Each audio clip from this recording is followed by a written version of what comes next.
Verifiable answers to questions about our physical universe have become available in recent times by scientists. Then there are questions raised by philosophers many centuries ago, such as, where do we come from? Where do we go after our tenure on Earth? What's it all about? The questions are remarkably similar, whatever the circumstances, but answers vary in different times and places. Food for Thought Productions is pleased to bring back Michael Paul, who gave us an overview of Western philosophy throughout the ages in a previous program. This time, he will acquaint us with the somewhat contrasting Oriental philosophy. Here is Mr. Paul with our producer, Lee Baker. And now philosophy, the definition again is? The meaning of the word is love of wisdom. The Greek philia is love, as in the sense of friendship, and then sophos is wisdom, so philosophy is love of wisdom. Yes. And how do we gain wisdom? Through life. Living. I like to say we could define wisdom as knowledge of the good. Philosophy is an inquiry into what the good is, whereas religion is often a claim to already possess the good. I see. So I like to define religion as a set of beliefs and practices regarding the attainment of the good. Which is handed down by someone else, in other words. Often, yeah. And what's interesting, in the West, there has been a debate between philosophy and religion, whereas in the East, philosophy in itself is often a spiritual discipline in and of itself. One of the branches of yoga is called jnana yoga. It means the yoga of knowledge, literally. And the word jnana is related to our word knowledge, etymologically. So philosophical inquiry itself is a kind of a spiritual practice in the East. And the goal is? Freedom, peace of heart, peace of mind.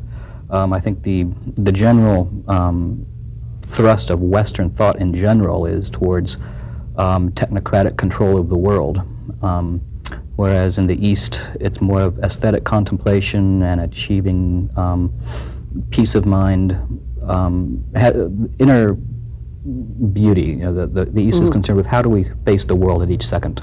Right. And it's more with this life, this world. Yeah, it's right here, this second. And development of the individual. Yeah. Whereas Western is more... It's political. Political. You join our party, we'll protect you. But also it's to the education, which flows from Western philosophy, is designed that you fit into the production. You're right. Yeah, especially these days. You train to have a career or so forth. And it's not as much... Yeah, the love of knowledge for its own sake is a spirit that seems to be dying. Well, that's a shame, incident. We're going to try. We're going to do our little bit to try to turn that around. Now, philosophy, Western philosophy, began with Socrates, or I believe before. He's the one who actually coined the term. He characterized himself as a philosopher or as a lover of wisdom to distinguish himself from the sophists. And the sophists were rhetoricians and people who just taught the art of persuasion. But there is quite a lot of... And the goal is to win the argument. That's true. Yeah, with the sophists, that's right. That's correct. The goal is to win the argument, whereas with a philosopher, it's let's see what more we can learn. Let's inquire as honestly as possible, even if our inquiry doesn't lead to a solid conclusion, but let's unearth as much as we can about the question, because so often we assume. Half of our job in coming to the truth is uncovering our assumptions. Well, the thing is, there isn't, this is one of the problems that I have with Western education in most cases, is one question, one answer, which is the antithesis of philosophy, where there may be lots of answers. Yeah, and one question, embedded in one question is lots and lots of questions. Right. Now, when was Socrates? Now, Socrates' argument was more with the mythology, the religion of the prior. In a sense, yeah. He also incorporated mythology in a way that's interesting. In his, there are times in the Platonic dialogues where Socrates will lapse into poetry and so on. So he didn't necessarily ban it from his thinking, but But he did question. he questioned, yeah, and that's what he taught, was to question everything. Question. Yeah. Right, right. Now, so in other words, he's kind of considered as the father of Yeah, he's the archetype for Western. us. All right, and that yeah. was like, what was that, about 300 years before the Common Era? Around 400 BC, yeah, BCE. Yeah. Now, how far back does the Oriental tradition go? The Vedas go back to around 1500. It roughly corresponds to the founding of the Abrahamic religions in the West. The Vedas are themselves liturgical and primarily ritualistic, and then the Upanishads, which are a more philosophical literature, which come at the end of the Vedas, they began to appear anytime from 1200 to 800 BC. I see. Now, who were the authors of these? We have no idea. No idea. Yeah, that's one interesting thing about Indian philosophy, or I should say Hinduism, essentially. There is no founder. I see. And it's Until you get to Buddha. well, yeah, and you can actually find some specific names prior to Buddha as well. For example, the Yoga Sutras are attributed to Patanjali.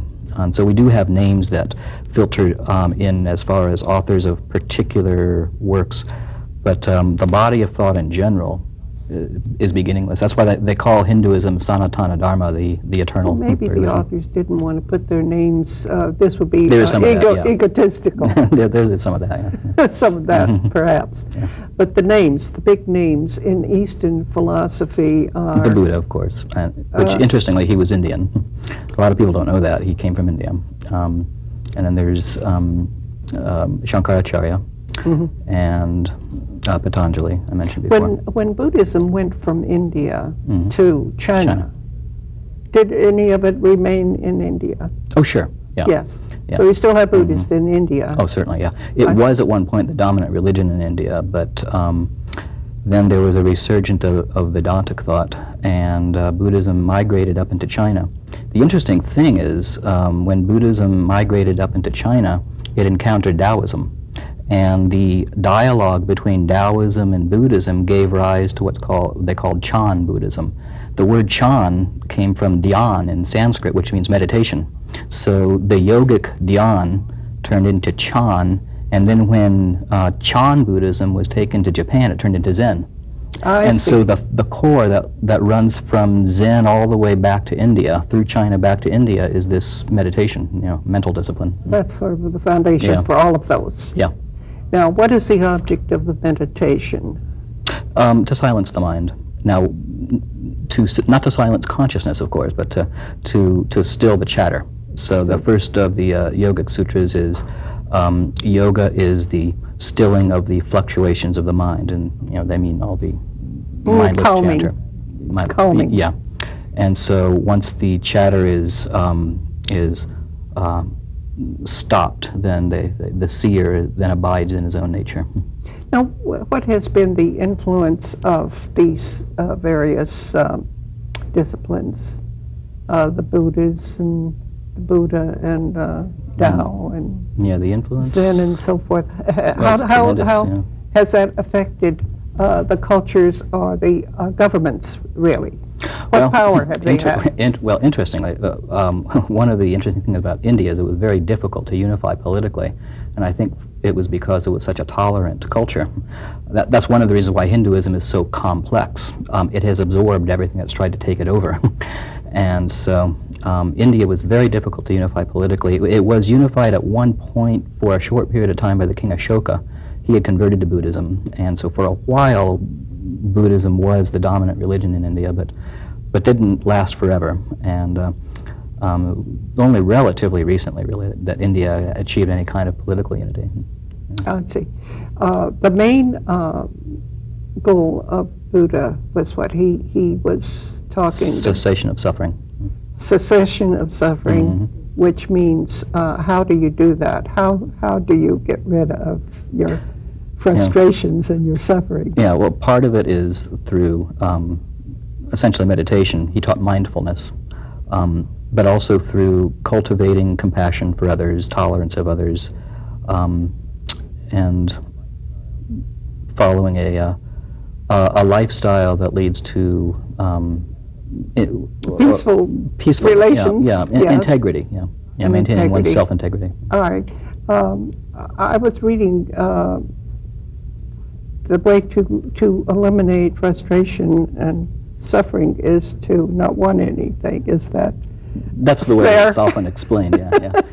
Is that fair to say? In Yeah. other words, Mhm. if you have no expectations, then you're not going to be disappointed. Yeah, Right, right. Or be satisfied with what you have instead of, right. And then the other aspect is that as one does discipline the mind, it does give rise to a spontaneous joy within, one that doesn't depend on outer circumstances. so that you're more self-sufficient. Yeah. You're more self-sufficient. Right. And you don't need as much material Right. things Right. to make you happy. Right.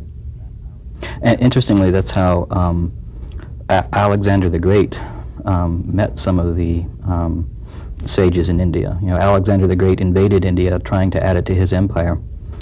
And in the process, his troops lost morale. They never really did set up any sort of kingdom in India. And so his troops began to leave. Although they left behind some Greek colonies that converted to Buddhism. And these Greek colonies had a great love for the Buddha and felt that it was a sacrilege that the symbol for Buddhism was an empty chair and empty sandals, and being a And physical why was people. that? And why was Yeah, well, the Buddha just taught that he was a human being, and that essentially everyone can achieve the same thing that he had achieved, that he was not a god, and that he simply had something to teach, and that it was possible to learn this. And so for the first 500 years of Buddhism, the symbol was an empty chair. The Greeks wanted to put something in this chair because they were were into statues. They were into sculpture, yeah. So they put Apollo in the chair. And so one of the results of Greek and Indian contact is that all statues of the Buddha arise from Greek influence. I see. Yeah. So, but the Buddhas that we see now, the ones I saw in China, don't look anything like Apollo or That's a Greek correct. god. Because you're seeing Chinese influence too. There's tremendous history of these statues. So now it's Yeah. like you see different pictures of Jesus in Sure. churches in different countries, all the way from black to Scandinavian and Yeah. everything in between. Oh, I should mention, I started this with Alexander the Great, just mentioning his confrontation with some of the Indian sages. And his meeting with them was interesting. I just found out recently another way in which there was some influences. Pyrrho, the skeptic, traveled with Alexander the Great into India, and he was very much impressed by the detachment shown by the Indian philosophers.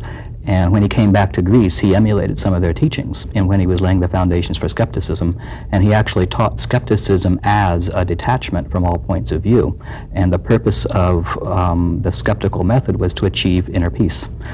And I had always thought when I had read that about Pyrrho, the great skeptic, that somehow this sounded Very yogic. Eastern. And it turns out that he was with Alexander the Great and had this direct influence, and that's why I found that fascinating. In India. Yeah.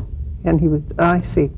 Now, skepticism is just the opposite of religious theology. Yeah, skepticism is an openness. A lot of people have a negative reaction to the word because they associate it with throwing out belief, but what it really means, what the word means is to look carefully and to consider things deeply. So a skepticism is a critical looking at beliefs, not necessarily throwing them out, but it's a critical examination and a maintaining of openness, because one hopefully maintains a detachment even from one's own beliefs. Right. But when you have this openness and you're not going to accept dogma of theology, you've got a clash there. Sure, yeah.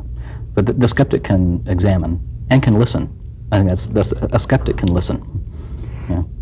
I think you were mentioning to me one time there is conflict between being 100% American and being Oh, a yeah. Christian. What was that Yeah. all about?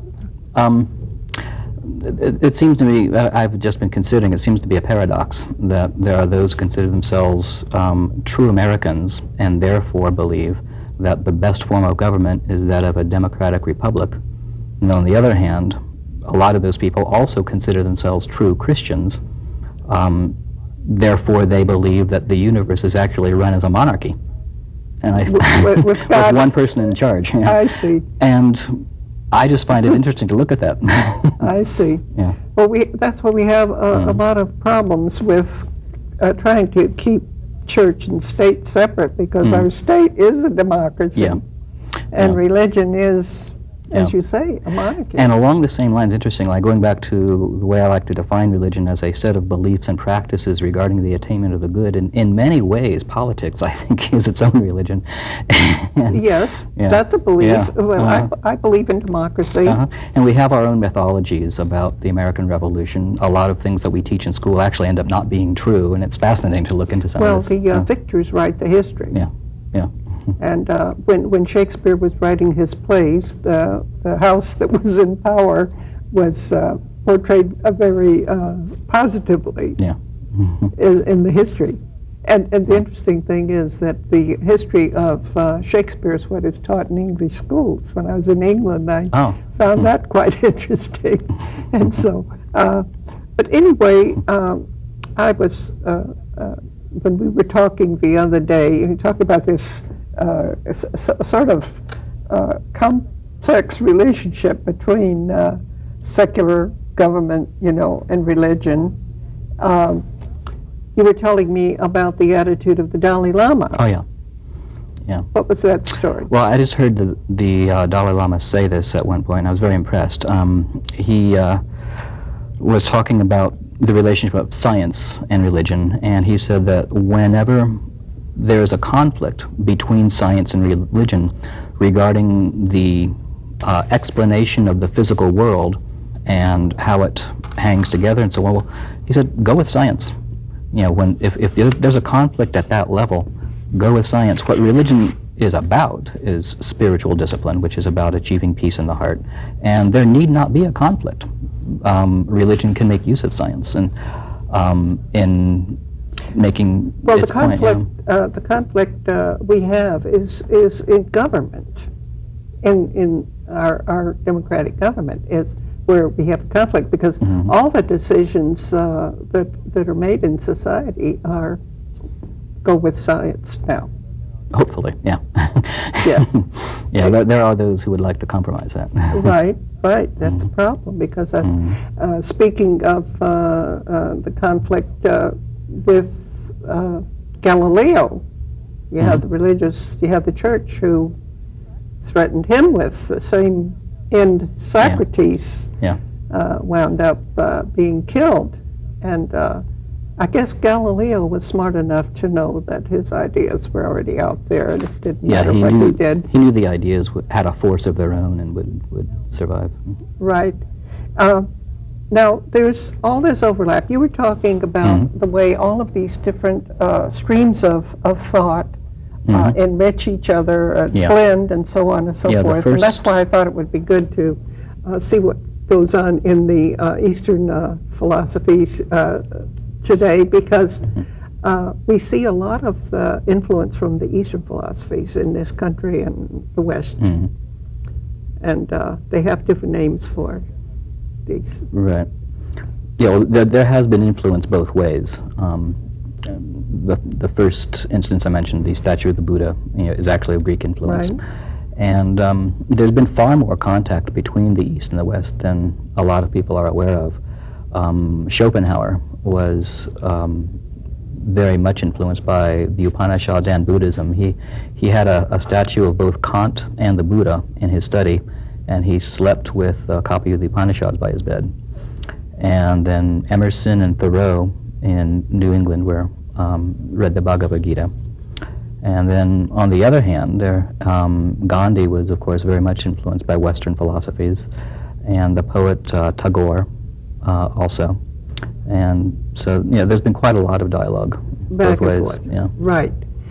if you have the opportunity to teach a philosophy course in your high school, would you be including Western philosophy and Eastern philosophy? I think so. I would like to, given that we have an increasingly multicultural society.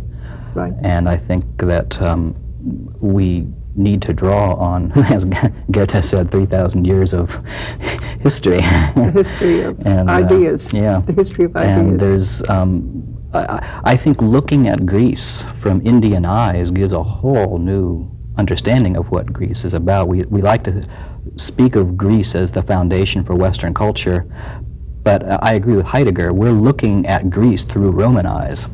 And there's a Roman misunderstanding of Greece that has come all the way through our history of ideas. And you get a, how does the Roman differ from the Greek? Because they've taken the same pantheon of gods and given them different names.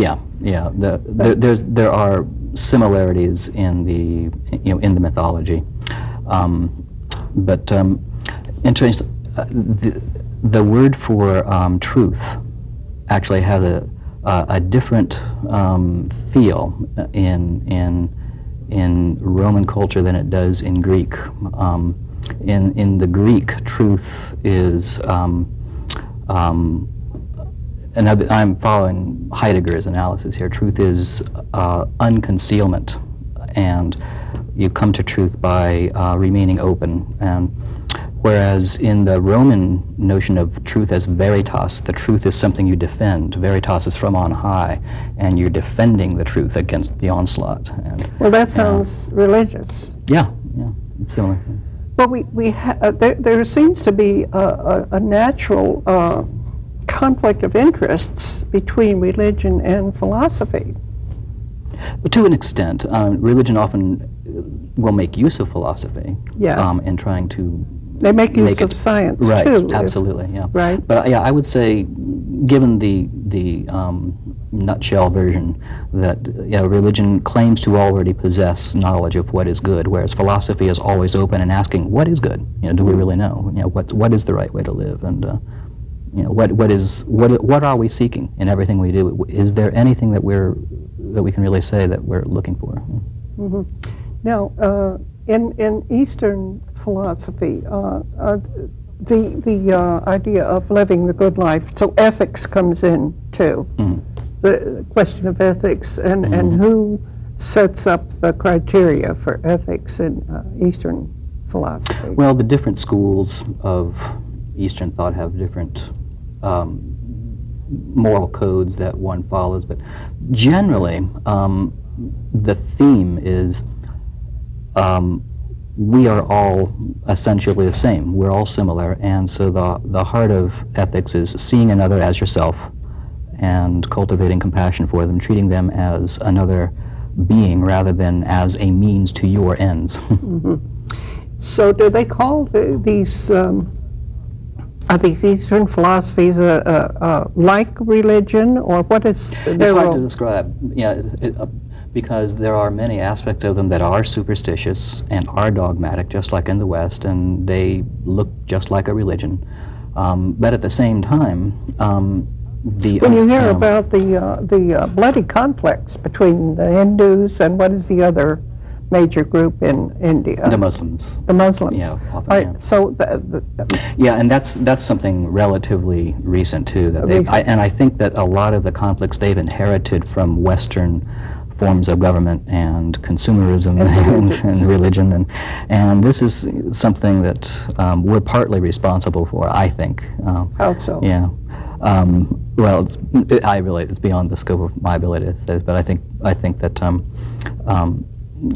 the conflicts that, for example, they now have nuclear weapons, and it's I think a horrible situation. Mm-hmm. So, in other words, Western influence in the East is greater than the Eastern influence in the West. Is that in certain what you ways? feel? Yes, in certain ways. Yeah. Mm-hmm. Yeah. Well, what I've noticed is there are different names given, but there is so much from the Eastern philosophy that you've described that we have in this country some of it, is empowerment training. Yeah, there's a lot of Using- popular. Using things like that. meditation Right, and using that's a right. lot of the techniques Mhm. that you've described. Then yoga has become very popular in Yeah. this country as And exercise. physical Yeah. control and so forth. But you were saying yoga is a much different. Yeah. What happens? A lot of people mistake or take yoga to be simply the practice of these physical postures, but that's just a very small aspect of what yoga is all about. And, the hatha yoga, the physical yoga, is designed for the purpose of attaining control of the mind, and also to make the body flexible enough to sit in meditation for hours and hours and so on. And in the breathing exercises, one can attain a certain degree of control over the mind. But the subtlest forms of yoga are just meditating and watching the breath rather than trying to control it, and watching one's own thoughts. And being the observer. Hmm. And allowing the thoughts to arise and fall. To summarize the balance of this discussion, both participants agreed that it is not the province of philosophy to provide positive or practical results that can be achieved by other sciences, but rather to consider various questions, to keep alive speculative interest in the universe, and ourselves as individuals with roles to play in the larger scheme of things. Mr. Paul stressed the importance of knowing the history of ideas and accumulated wisdom of the past 3,000 years as an invaluable base to build on.